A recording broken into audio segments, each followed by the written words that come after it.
had someone tweet attack me today, and I'm just going to read some of the comments that they made. Now, I'm not going to put this individual's name up here and on this particular post, but you can look it up on my Twitter because they've left the comments there publicly. They wrote, fact check, Rukshan Fernando is a complete flog. Imagine being of Sinhalese heritage, born to migrant parents, and just wantonly spreading hate amongst minorities for shits and giggles. Now, of course, I replied to this, and I'll post a reply here in the description of this video. Then they went on to say, your parents no doubt came here in search of human rights they were deprived of in their home country. I don't harp on about anything. I demand basic human dignity for all. Check yourself and you'll find a hypocritical piece of shit, right? And then they also went on to say, because after I actually said to them, you know, my parents came here as skilled migrants at the invitation of the Australian government, who were looking for migrant workers at that time. And my parents came in, and I've taken advantage of those opportunities.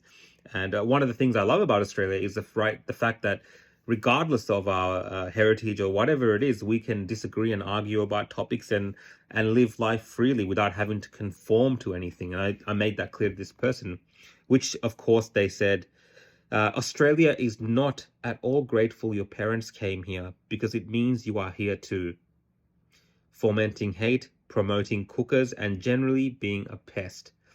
Now, apparently this person is some sort of anti-racism advocate or whatever, so they're very taken aback by the fact that I responded to this and called it out.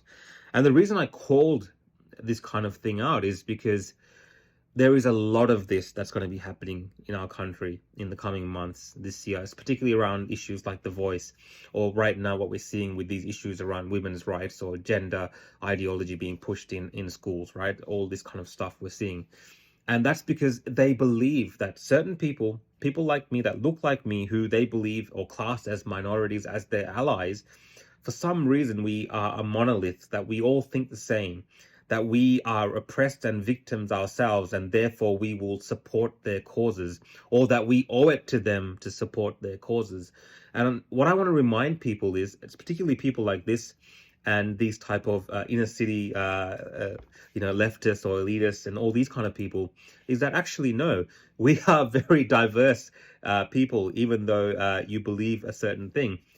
In Sri Lanka, for instance, people have all sorts of different political views, different religious views, different views, right?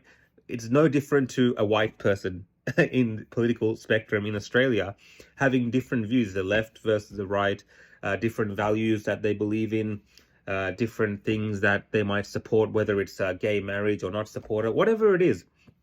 People in other countries where there's not as many white people also have different views and different political ideas. And it does not mean that when they are here and they don't agree with you, they are racist or they are bigots or they are whatever you want to label them as. It just means that that is the diversity and the inclusion that you harp on about all the freaking time. That is what it is. And that's okay. And people can have a battle of ideas. In fact, because Australia has a multitude of people from different parts of the world and we have these competing ideas, overall, it makes our country, in my personal opinion, much richer in terms of our cultural understanding of different perspectives, right? We have that understanding in this country. You go to some countries where it's just a single, race or ethnic group of people, they're not exposed to all these different ideas. So I think it's great in Australia that we are exposed to these different ideas. But the problem here is that these people think that we're victims, right? They think if they look like me or they can tell that you are somewhat of a different type of ethnicity, that you automatically are a victim, and that you should be grateful and that you should support whatever it is, whether it's letting men into women's bathrooms, whether it's The Voice, whether it's all these kind of concepts that they promote and push and believe it's their thing. And I'm not saying that's wrong. I'm just saying that that's what they believe.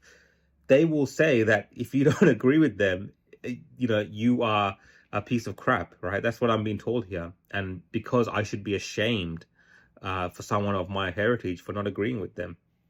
Look, absolute nonsense. Now, if these people, these leftists, believe that they can almost tell you, because you are now in Australia, that you must conform to their understanding of what these radical things that they've come up with in the last 10 to 15 years, not even maybe 5 years, that somehow that this is the accepted norm and this is the accepted cultural, that is progressive culture, and that this we should all agree with it. It's bullshit. Your your heritage stretches back thousands of years, and you can rely on that experience and those teachings and that history as well, and you can meld that together into making your own opinions. That is what I do every day.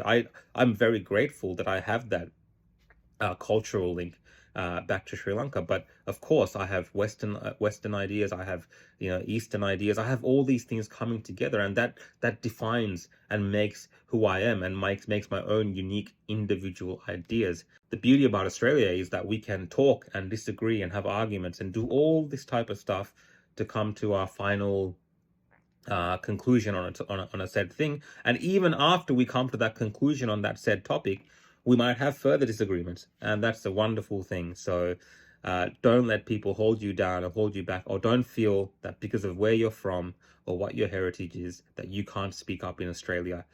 Actually, Australia is all about that. Speak up, share your voice, share what you're thinking, and don't be afraid because of people like this talking absolute nonsense. And for this person to say that they're a anti-racism advocate and all this kind of stuff, I mean, you make up your mind.